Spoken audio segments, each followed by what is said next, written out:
ভাই আমার, আজ আমরা ইসলামী আন্দোলন করতেছি পদের জন্য? বলেন, ইসলামী আন্দোলন করি কি পদের জন্য? কিসের জন্য?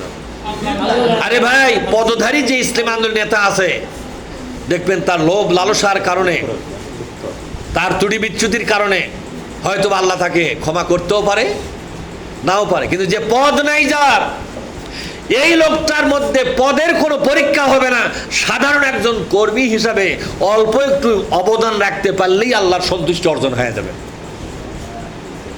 কারণ পদ নিয়ে যারা বসে থাকে, কিয়ামতের দিন তার অন্তর পর্যন্ত সার্চ করা হবে। ওয়া হুসসিলা মা ফিস সুদূর, বলেন ওয়া হুসসিলা মা ফিস সুদূর। তোমার কলিজার মধ্যে কি কিনকিন করে বাঁচতেছে কি চিন্তা, সেই চিন্তা কিন্তু পরকালে ওপেন করে ফেলাবো আমি। সেদিন যেন মানুষের কাছে মুখ কালো করা না লাগে। অনেক লোক আছে ধান্দা এটাই থাকে, আমি যদি আমির হতে পারতাম, আমি যদি সেক্রেটারি হতে পারতাম, আমির হব, এই বাসনা ভেতরে আঁকু বাকু করে কিনা জোরে কন। কিন্তু সমাজের কোনো রকম কোনো কর্মী কেউ জানে না, কেউ জানে না। বলেন তো জানে কে? ইয়ালামু খাইনাতাল আয়ুনি ওয়া মা তুখফিস সুদূর।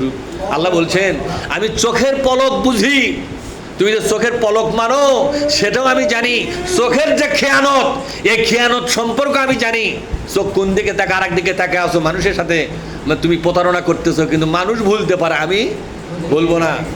ওমা তুখফিস সুদূর, আর তোমার অন্তরের মধ্যে কি আছে সেটাও কিন্তু আমি জানি। ওয়াইন তুবদু, বলেন ওয়াইন তুবদু মা ফি আনফুসিকুম আও তুখফুহু ইউহাসিবকুম বিহিল্লাহ। আল্লাহ বলছেন, তোমরা মনে মনে যে কল্পনাগুলো করো অথবা মুখ দিয়ে প্রকাশ করো, কিয়ামতের দিন এগুলোর বিচার হবে।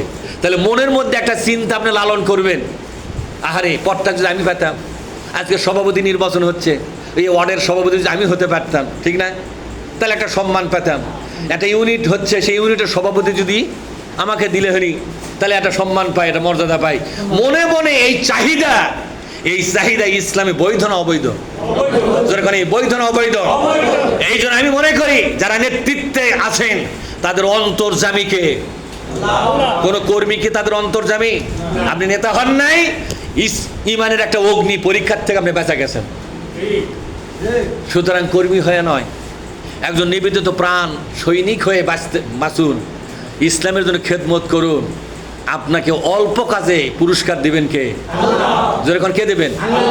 আল্লাহ পাক দেবেন।